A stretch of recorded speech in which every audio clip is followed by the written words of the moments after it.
वित्त मंत्री के पास इस बजट में मौका था बड़े कदम उठाने का, लेकिन वित्त मंत्री ने ऐसा कोई कदम नहीं उठाया जिसको लेकर उनके गठबंधन में ही विरोध था।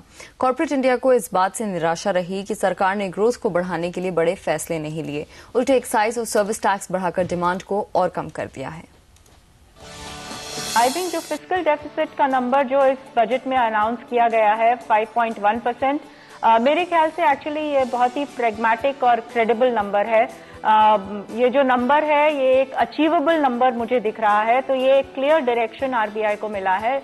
और दूसरी जो इम्पोर्टेंट अनाउंसमेंट इस बजट में हुई है कि सब्सिडीज को 2% ऑफ जीडीपी तक रखा जाएगा। आई थिंक वो भी एक बहुत बड़ा स्टेप है।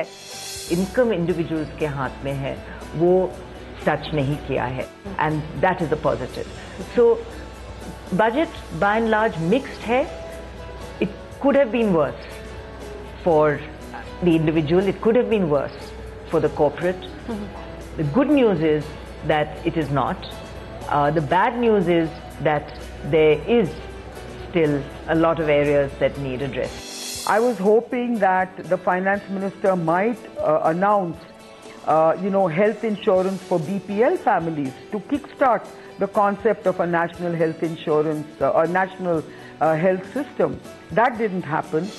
We probably missed an opportunity. The politics of the day seems to have become so complex that it does not allow some of the well-known, the things which are known to be good for the economy and for India. Those are getting held up, and that's a bit disappointing.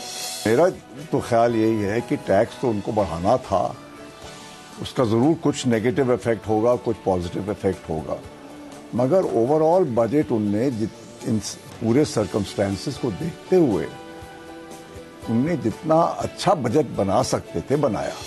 आज के दिन आपका GST और DTC, इसके ऊपर में कोई timeline नहीं कही गई है। इससे सेंटिमेंट, हम जानते हैं कि कंसल्टेटिव प्रोसेस चल रहा है बिटवीन पॉलिटिकल पार्टीज, लेकिन एक सेंटिमेंट का इफेक्ट होता है। एक्साइज ड्यूटी बढ़ाई है, सर्विस टैक्स बढ़ाया है, इससे इन्फ्लेशनरी इम्पैक्ट जरूर आएगा। और दूसरी बात नेगेटिव होगी कि जो इन्फ्लेशनरी इम्पैक्ट आएगा तो रिजर्व बैंक रेट्स रिडक्शन में डिले करेगी, तो ये डबल नेगेटिव इफेक्ट होगा जीडीपी ग्रोथ पर, मैं समझता हूँ। इंडस्ट्री का ये जरूर मानना था कि एक विजन जरूर होनी चाहिए फॉर इन्वेस्टमेंट क्लाइमेट के लिए।